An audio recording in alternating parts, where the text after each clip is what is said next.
Hey everyone, welcome to my channel. Trying something a little different with this sound, so let me know down below in the comments if you hear this okay. Today we're going to do a pick-a-pile using the ladies and the gentlemen for our masculine feminine energy assessment.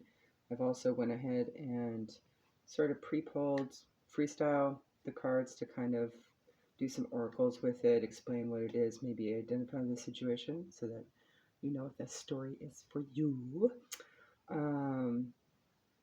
Yeah, that's pretty much it. I will go ahead and do a little extra clarifier with our astrological zodiac dice here, as well as maybe some planetary. I do need to learn that. I do have a little bit of a cheat sheet for that one as well, just in case I need it. But it's good practice for me to memorize. All right, so I'll go ahead and put the timestamps down below. You have tiger on the left, monkey in the middle, and rabbit on the right. I'll give you a few moments here, and we'll start at 1:15 for the tiger.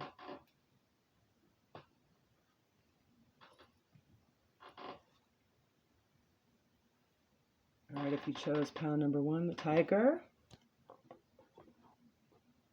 we've got Aine, inner strength, and we have raw power in the shadow side.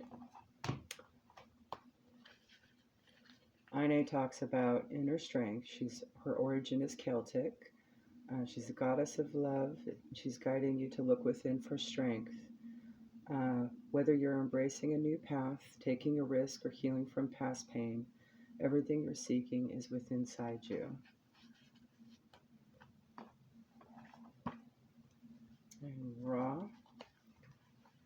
also talks about strength, among other things.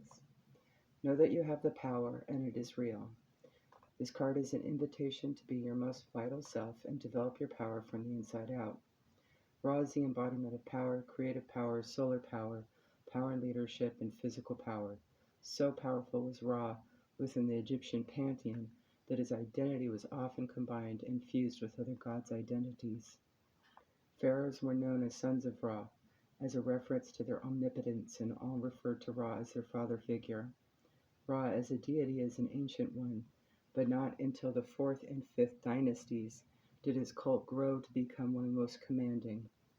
It is then that the worship of Ra inspired huge building programs, including temples, public spaces, pyramids, and tombs, with most of them aligned to the cycles of the sun. Beautiful and magical prayers, rites, invocations of all kinds were created, practiced, and recorded. Many are still accessible today. One of the most recognized solar deities of almost any culture, Ra was the personification of the sun, in particular, the setting sun, as it travels beneath the underworld to again resurrect itself at dawn. The Egyptians knew how much their survival, and that of all beings, relied upon the blessings of the sun, and so Ra was an integral part of spiritual life. The mighty Ra calls you to power up and become fully alive. When we feel depleted or powerless, this is not honoring our birthright. True power is always a pure and good force. Developing practices that enable us to increase our inner power, for example, meditation or spellcraft, can help us retain a good level of energy. This means we can feel empowered even under difficult circumstances. Ra also calls you outside to receive the blessings of the sun. We as humans need the sun's rays to set off essential chemical reactions in our body, such as the production of vitamin D. And without this, we can feel tired and even confused. On the shadow side, power can corrupt those who do not channel it well. Abuses of power can occur anywhere, within families, the office, within governments, and it is damaging on so many levels. Ensure that you are not part of the problem or disempowering others. Corruption empowers just a few, and is of course answerable to the laws of Ma'at and man. So with regards to this, I also pulled a few cards to see who this might apply to, what situation this may be. And we've got the 8 of Swords and the Stars. So what I'm seeing with this is that this may be sort of an internal kind of mental imprisonment of a lack of strength, maybe self-corruption. It's entirely possible. So with regards to that, I pulled a Wisdom of the Night Oracle, Wisdom of the House of the Night Oracle. And I'll go ahead and read that to you as well. We have number 38 that breaks down to an 11. They may mean something to you. We have deceit, Nephirites. When you choose the symbol of deceit, be very careful about your motives in making your choices. In the House of the Night, there is one who has betrayed herself and all those who look up to her. I am also warning you that someone may be stabbing you in the back. Regardless of the circumstances of your question, I warn you about deceit. There will be a price to pay for betrayal in all forms. Only you know how much it will cost. That said, although the energy of betrayal can be seductive, I am stronger. You are forewarned. Ooh. So, let's identify this. Let's figure out what zodiac signs you may be dealing with in this situation. Okay. We have Scorpio, Aquarius. We have, oops, there we go. Virgo. Let me see that. Okay. And we have Gemini. So that may be your sign or the sign of the people that you're dealing with this betrayal. We'll also get planetary placements in case you want to identify that. I'll also tell you exactly where in your chart the category or situation may apply to. We have the Sun, star sign.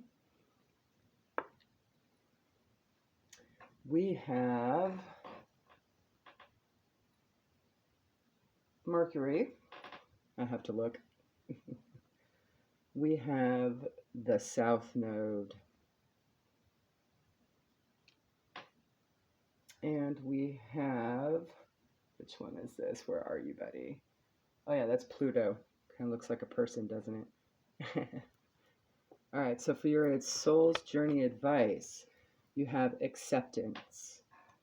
I am learning to accept the things I cannot change. So perhaps this individual or situation you're dealing with is just not going to change. Opportunity to release control is the lesson of this situation. It's an opportunity to reassess a situation with tolerance, grace, and patience, seeing things for what it is, and it's an opportunity to learn. And the advice card we got from the Mermaids is gratitude. Develop gratitude for the blessings. Trust and surrender to the universe. Find things to be grateful for daily.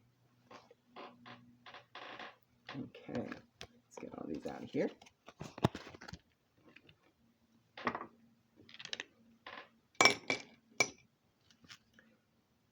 All right, at 8:38, you chose the monkey. We have Allah, morality, and Jizzo, support. I'll stick these right here for right now. Allah, morality, origin, Ebo, queen goddess of morality, fertility, death, and cycles. Allah is here to push you to align with your integrity. If you're in the right, she'll help you find justice. If you're walking the line, she's here as a reminder to do what it is right, even if it's not easy. Jizzo, support, an invitation to not only offer care and support to others, but to your own self, a call to balance caring and caretaking. Walk the streets near many temples in Japan, and you'll soon come across a statue of Jizzo. Jizzo is a Japanese Buddhist god, more accurately a Bodhisattva, which is a being who helps relieve suffering and who chooses not to ascend to heaven until all beings have attained enlightenment. A gentle and kindly figure, he serves as a protector and a guide to souls through the 6 realms of existence, and also handily watches over travelers in this realm. He guides them through the 6 realms by both leading them with kindness and by holding out the glowing Dharma jewel as a torch to light the way. Jizo is also the embodiment of support to those who suffer. As one passes a statue of Jizo, one sometimes notices a child's toy or bib. This is because this loving and compassionate God helps guide the souls of children lost to miscarriage or death. His vow to never abandon those who suffer is a deep solace to grieving parents, and his protective nature surrounds women who are pregnant. One aspect of his name even means womb. A gentle soul, Jizo reminds us to have compassion for all, especially ourselves. Should he walk into your life, gently shaking his staff, it is a reminder to support yourself in the best way possible. This may mean with more consistent self-care like sleep and a better diet, or simply to love ourselves more in all our uniqueness. He asks that we also offer care and support to others, especially those who are really suffering, in particular sicknesses and loss. So what I'm getting from this is that there's some justice, some karmic restoration, also a need to kind of be aware of those suffering through karma, or just having, some issue. Well, karma is not necessarily, I know in some cultures it's seen as a punishment. Really, it's just restorative. It's energy coming back, right? So it's all about balancing that self-care with regards to the energy you do put out that does come back. So if you're seeing somebody around you suffering, just be there to support. Do the right thing, in your heart what is right. So to identify the circumstance, we have the King of Cups, a water sign, the Four of Wands. This could be in a partnership, marriage, could be a celebration. 7 of Wands, where there was some turmoil and battle, and perhaps unrequited love. Page of Cups, bad news of some sort. We'll go ahead and roll the zodiac before we continue to our advice. Get all of it. All right, here we go. Oh, check that out. We have Scorpio, speaking of water signs. We have Pisces, twice, and we have Taurus. And what planetary placements would this apply to help either identify the situation, person, or place? We have Pluto. There we go. We have Uranus. Uranus is known as the Great Awakener, so this could also be spiritual. There may be spiritual shifts here, a spiritual connection. We also have Jupiter. And last but not least, where are you? Oh, we have Mars. Alrighty. So the advice from the Mermaids, we actually had 2. We have awareness and miracles. Use your intuition at this time. Look for challenges, messages, and insights. Plan for miracles. Be open and receive for you or for someone. It definitely sounds like this is part of the whole support thing as well. Your lesson in this is regret. I know that I cannot change the past. We'll talk about that further. The soul doesn't know time. Time exists in the 3rd dimension. The soul only knows the now. Let go of the past. Your power of creation lies in the awareness of the present and what to co-create for the future. Reflect on the lesson of the past and use the power to create going forward.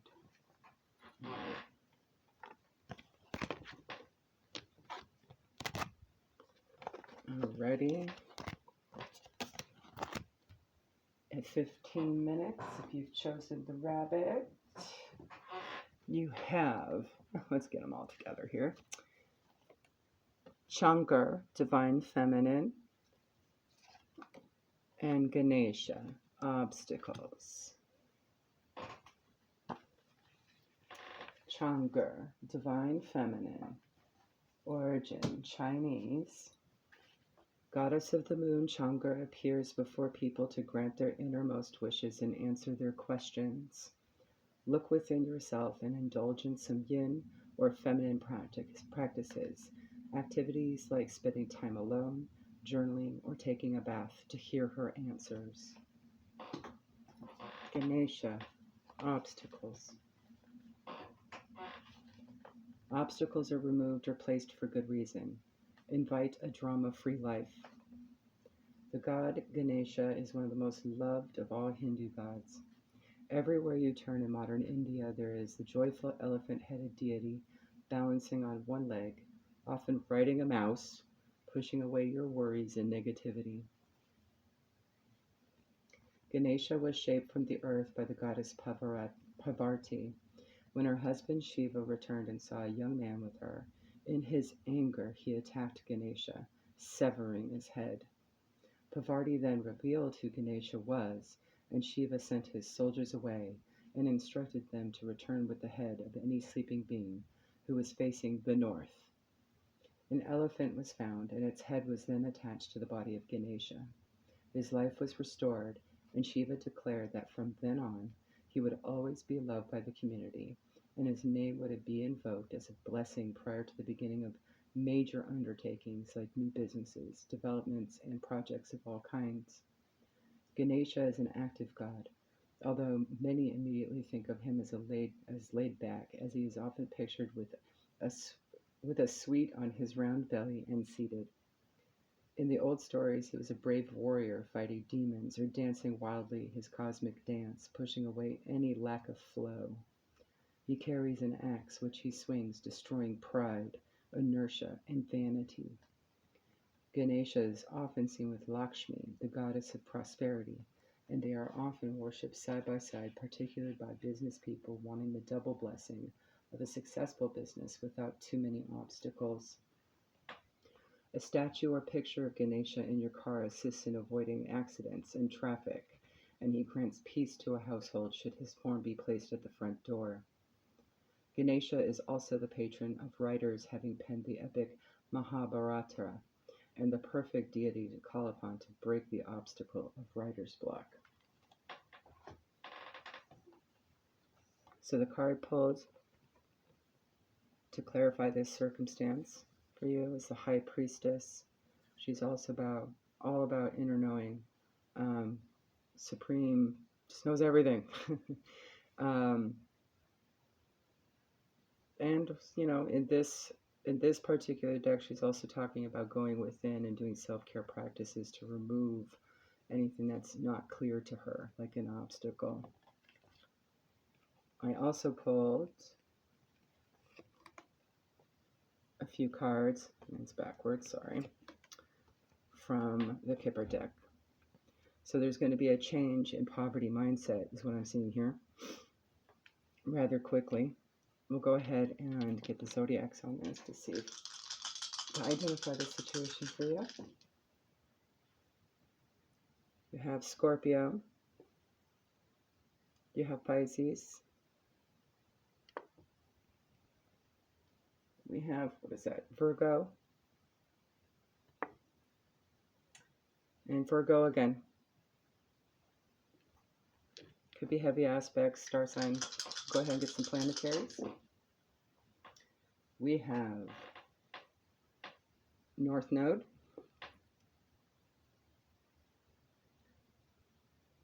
We have Neptune twice. And we have Uranus.